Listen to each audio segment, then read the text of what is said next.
اللهم صل وسلم وبارك على سيدنا محمد أشرف الخلق أجمعين صلى الله عليه وسلم. أهلا بكم معانا إن شاء الله. النهاردة هنعمل مع بعض القرص الفلاحي الخطيرة دي. هعملها محشية عجوة، أحلى وأطعم من بتاعة الأفران بكتير. شايفين الجمال والطعامة ما شاء الله. طبعا لسه بسويهم ما شاء الله. الفرن بياخد معايا 5 سجان زي ما انتم شايفين، بيستووا تسوية أحلى من بتاعة الأفران اللي احنا بنشتريها من بره. ابني كان أول امبارح، كان الأسبوع اللي فات، كان عايز قرص ناشفة معاه لأنه هو في الجامعة يعني في سكن، فمحتاج قرص ناشفه. فانا ما فضيتش ان انا اعمل له، فقلت له روح اشتري من بالقاس، يعني وانت في بالقاس اشتري كيلو ولا حاجه، يعني مشي نفسك بيه. جاب الكيلو ب 80 جنيه، والله طعمها مش حلو خالص. تمام، انا عملتها بقى اطعم واحلى بكتير بكتير من اللي بتشترى من بره كمان. هتوفري في البيت، هتعملي ب3 كيلو دي الكميه الفظيعه المهوله دي. شوف الكيلو كان جايبه ب 80 جنيه. 80 جنيه احسبي في 3 كيلو، يعني ب 108 و8 16 240 جنيه. ده حق 3 كيلو. انما بقى انا عامله 3 كيلو دقيق، مطلعين معايا كميه مهوله.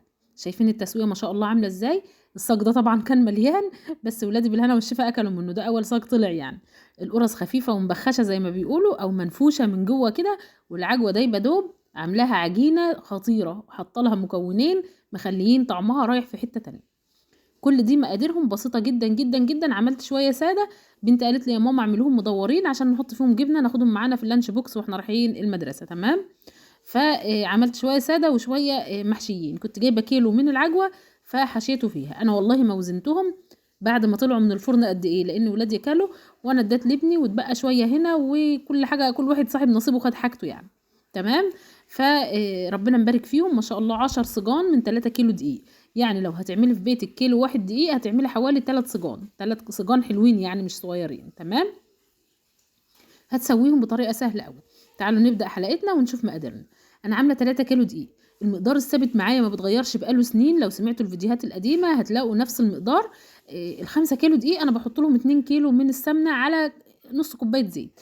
يعني بحوش من ال2 كيلو سمنه كوبايه سمنه سايحه، وبحط مكانها كوبايه زيت. تمام، انا بقى حطيت الكيلو واحد من السمنه، سمنه صافي، وحطيت نص كوبايه زيت على نص كيلو الدقيق التاني، بحيث ان هو يكمل معايا مقدار السمنه بتاعته. حطيت بقى حوالي 3 4 معالق سمسم حسب الكميه اللي انت حباها، سمسمها كتير او قليل. وحطيت كمان حوالي 3 معالق من اللبن البودر، وبيخلي لون القرص حلو قوي، وبيديلها دسامه وطعم حلو قوي. جربوها بجد هتدعولي. وهحط سكر طبعا في الخميره، وحطيت ذره ملح وفانيليا، كل ده على العجين. هسيبها بقى مع نفسها تتعجن مع الدقيق، بحيث ان الدقيق يختلط معاه الكميه بتاعتي كلها، المقادير اللي انا حطيتها. ده بيكنج باودر كيس ناقص، يعني ده تقريبا كيس الا ربع. كيس الا ربع بيكنج باودر لل3 كيلو من الدقيق. ال5 كيلو دقيق بحط لهم كيس، يعني كيس وشويه صغننين كده من باكو. مفيش باكو مفتوح بحط كيس وخلاص. تمام، اللي انا حطيتها دي فانيليا. الخميره بقى انا حاطه خميره عجين بجد مهوله في المعجنات، حلوه قوي. الخميره العجين حطيت قطعه كده، وحطيت عليها حوالي 3 معالق سكر، وهحط لها ميه دافيه وهقلبها كويس جدا. يعني انا بوسع حته عشان اوريكم بس الخميره اهي. هحط لها ميه دافيه بقى، انا مدفياها كده في الكنكه بتاعه القهوه، وهقلبها واسيبها على جنب لغايه اما ابس العجين. ابس العجين بالسمنه، وابدا احط الخميره بتاعتي اهي. ادي الخميره العجينه اهي بوريها لكم. هقلب فيها لغايه اما تدوب خالص معايا، ونبدا نحطها على العجين بعد ما نبسه بالسمنه. بنبسه بالسمنه ليه؟ عشان الدقيق كله يختلط بالسمنه ويبقى حاجه خرافه ما شاء الله. يعني كميه السمنه بتاعتي انا سيحتها بس ما قدحتش السمنه، يعني يا دوبك فكت وبس. تمام، انا بس بفصل كده العجان عشان افتح الغطا وانزل السمنه بتاعتي. وبعد ما هبس العجين هحط السمنه بتاعتي، بعد هحط الخميره، وهبدا اضيف بقى لو عندي لبن او عندي ميه اللي انتي هتحطيها، السوائل اللي هتعجني بيها. تمام، كده خلاص كميه السمنه بتاعتي كلها ضفتها. هبدأ بقى ان انا ادي لها تقليبه كده بالعجان لغايه اما تتعجن معايا كويس جدا، او تشرب معايا السمنه كويس جدا. هبدأ اضيف السوائل بتاعتي اللي هي الخميره. وطبعا لو عندك لبن حطي، لو عندك ميه حطي، زي ما انت حابه تحطي حطي. تمام، العجينه سهله خالص، وممكن تعجنيها بايدك. يعني انا عجنه الكماج اول امبارح بايدي، كان سهل جدا عجينه مش صعب. تمام، بس بما اني هستخدم العجان فعملت كميه بسيطه يعني، وما شاء الله ربنا طرح البركه فيها. هضيف بقى الخميره بتاعتي اهي، وهنبدأ نعجن بمية عادي خالص. العجينة ما تقلقيش بتسيح شوية من السمنة وبترجع تاني تلم وتجمد، وتضيفي لها مية كتير، يعني ما تقلقيش هتشرب مية كتير. ادي المية اهي، ولسه هحط لها مية، تحط لغاية اما العجينة تبقى قوامها مظبوط، يعني بالظبط كده قوامها يبقى يعني متوسط شوية، ما يبقاش ناشف قوي وما يبقاش طري قوي. شايفين العجينة عاملة ازاي؟ هبدأ بقى اضيف المية بتاعتي، انا بس بشوف بس سمكها عامل ازاي عشان اما اجي الفها او اكورها او احشيها. لسه عايزة شوية مية لان هي سخنة لسه هتنشف. بعد ما احط المية هعجنها لغاية اما تنشف، لغاية اما احس ان العجينة بتاعتي بقت مظبوطة تمام. هغطي بقى العجان عشان طبعا الطرطشة اللي انتوا شفتوها، والعجينة اتعجنت معايا اهي، وهسيبها ترتاح. هترتاح قد ايه بالظبط؟ حوالي ربع ساعة. مش بتخمر يا جماعة، القرص مش بتخمر، بترتاح بس بحيث ان انت لما تيجي تشكليها ما تشدش معاكي. تعالوا بقى نشوف هنعمل ايه. دي الكسرولة اللي انا عاملة فيها السمنة بتاعت القرص بتاعتي. عندي كيلو عجوة كنت شارياها من السوق من فترة، وحوالي 3 معالق من السمنة اهم او معلقتين. هبدأ اقطع العجوة بتاعتي عشان اسيحها. طبعا الجو بدأ يبرد شوية فالعجوة ماسكة نفسها شوية. انا بقى ايه بفككها بايدي كده واقطعها حتت صغيرة لغاية اما اخلص الكمية بتاعتي كلها. وطبعا انا هشغل النار على نار هادية خالص، وهحط لها ايه بقى، يعني انا حطيت السمنة وهحط معلقتين سمسم. ممكن تضيفي قرفة لو حابة، بس انا مش حابة عشان ولادي بيحبوها من غير قرفة تمام. هشغل بقى عليها النار على نار هادية، واكني بردد الرز بالظبط، وهغطي عليها 5 دقايق مش اكتر من كده.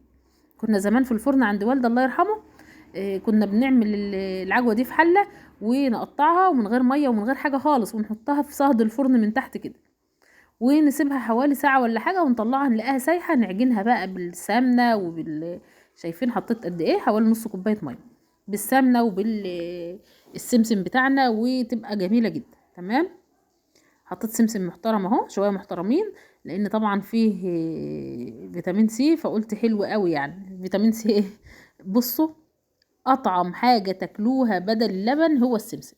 يعني لو انت مثلا حابة تشربي لبن، عظمك مثلا بيوجعك ولازم كالسيوم قصدي، المفروض تشربي لبن. لا، السمسم فيه مقدار من الكالسيوم اكتر بكتير بكتير من اللبن تمام.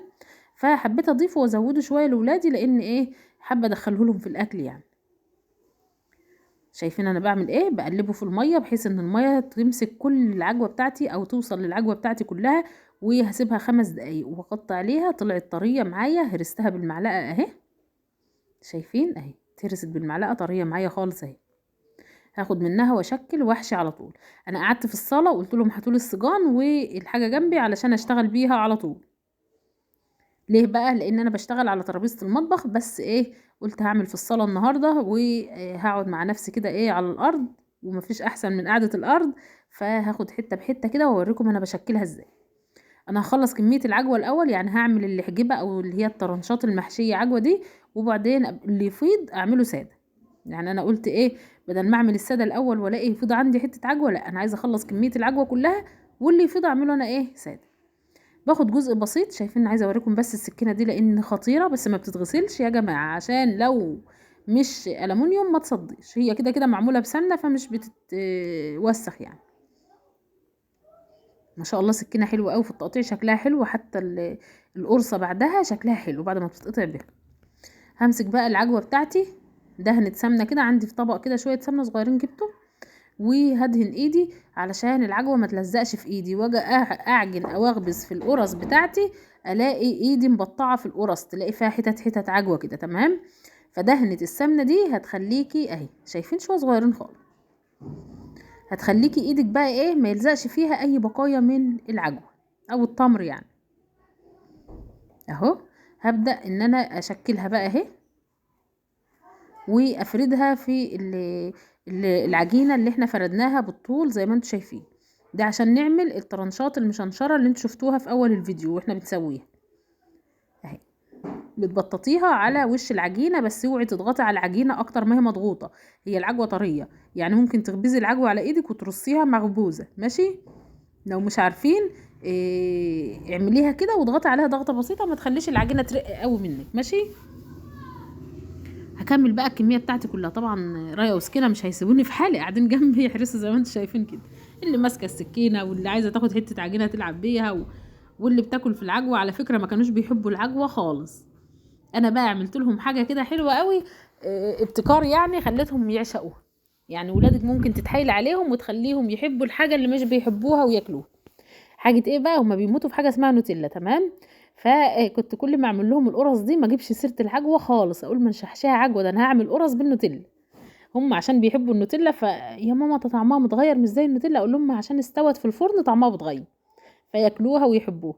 المهم من هنا لهنا بقى، مره في مره لقيتهم بيعشقوها وبيقولوا لي عايزين قرص محشيه نوتيلا، لغايه اما قلت لهم بقى على السر، قلت لهم دي عجوه مش نوتيلا. فحبوها، فبما انهم حبوها فخلاص قالوا لي خلاص يا ماما اعملي لنا قرص بعجوه. تمام؟ فانت ممكن تتحايلي على اولادك تاكليهم الحاجه، يعني شوف هم بيحبوا اكله ايه، قولوا لهم دي كذا، ده انا هعمل لكم كذا لو اكلتوا كذا. فهتبقى حاجه كويسه جدا لاولادك يعني. شايفين السكينه ما شاء الله عامله شنشره، مخليه شكل الشرايح اللي احنا هنعملها دلوقتي اهي. انا بس بحاول اخليهم بسمك واحد. تروحي وتيجي كده بالسكينه بتاعتك تقطعيها بالطريقه دي اهي. الصاج ما بيدهنوش اي ماده دهنيه، الصاج كده كده القرص بتاعتنا ما شاء الله شايفين العجوه ملياها ازاي، سمينه، فمش هتلزق في الصاج. فانا هبدا بقى ان انا ارص الصاج او الصواني ده انا كنت شارياها، بتنفعني قوي في التسويه والحاجات دي اهي. تعملي قرص بقى، تعملي كحك، تعملي بسكوت، اي نواعم انت حابه تعمليها بجد بتنفع قوي. شايفين الجمال اهي؟ بتسيبي مسافه بس اقل من صباع ناقص كده، او صباع طفله صغيره بين كل قرصه والتانية عشان تخمر فيها، بحيث ان انت بتسويها مفيش قرصه تمسك في القرصه التانية او تلزق فيها. هعمل بقى الكميه اللي عندي كلها بنفس الطريقه. والقرص المدوره هعملها، بس فيه تكايه كده للقرص المدوره بعملها عشان ما تقبش قوي وتبقى عاليه. تمام؟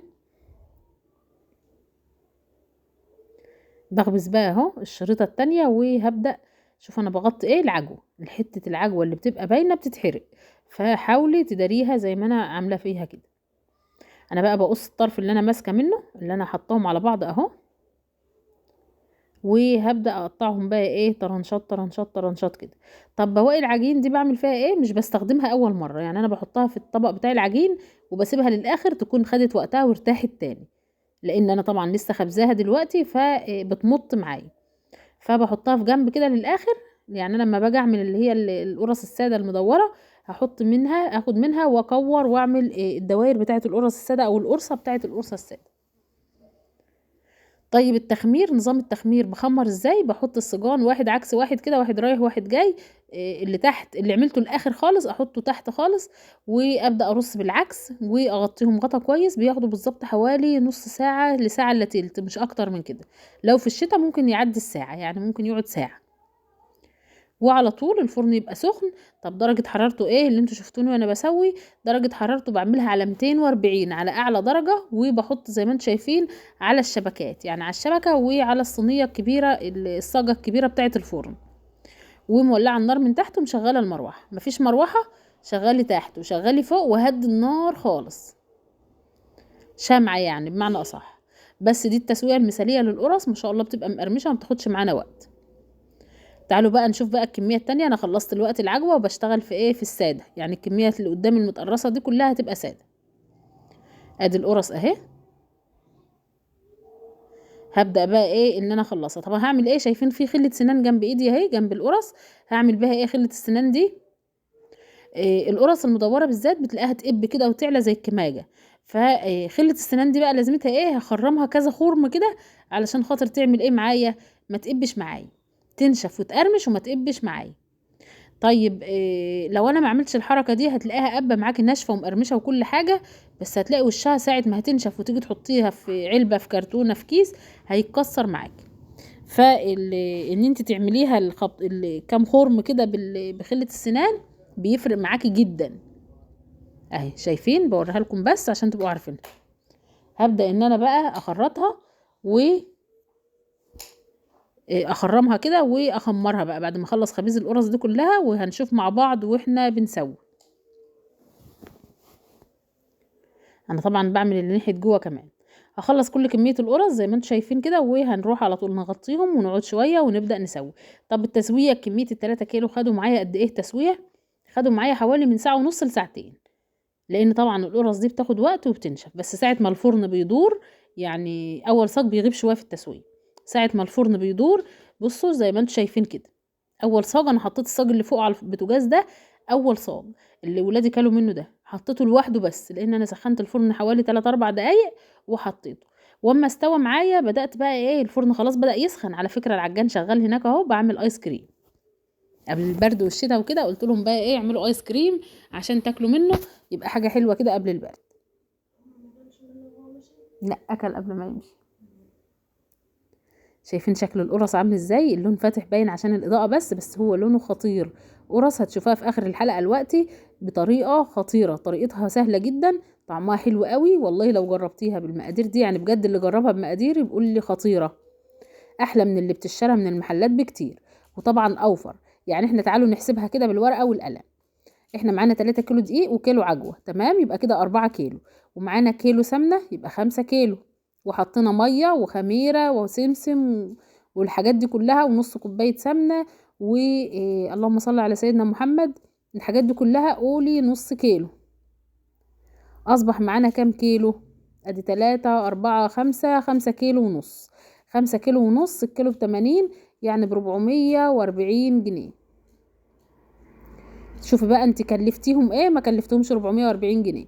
شوفي كيلو السمنه دي انا كنت شارياها في رمضان عشان زي ما قلت لكم السمنه كده كده كنت جايباها علشان رمضان، بعمل منها نواعم العيد، ففضل عندي بقى بعمل كماجه، اعمل قرصه كده يعني. كنت جايبه اللي هي الصفيحه اللي هي ال10 كيلو او 12 كيلو، مش عارفه هي كام بالظبط كيلو، تمام؟ فبجد بتوفر قوي.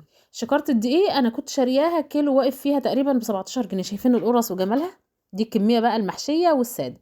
انا بقى ايه، فضيتهم في الصاجان كده بعد ما خلاص بردوا في صاجانهم عشان ابدا اعبيهم. شايفين القرص حمارها عامل ازاي ولونها عامل ازاي؟ عسل عسل عسل، فاخر من الاخر زي ما بيقولوا اهي. شايفين حتى انا بكسرها ازاي مقرمشه، وقلبها زي العسل ما شاء الله. اهم حاجه التسويه، سوي الحاجه بالراحه وهتبقى زي العسل معاك. ادي الكميه اللي طلعت معانا، احنا تعبنا فيها شويه بس طلعت معانا ما شاء الله كميه رهيبه، والقرص خفيفه وحلوه قوي ما شاء الله. عسل عسل عسل. اتمنى حلقتي تعجبكم النهارده، والى اللقاء يا احلى عيله في الدنيا. عايزه منكم لايكات كتير وكومنت حلو ودعوه حلوه منكم كده بظهر الغيب.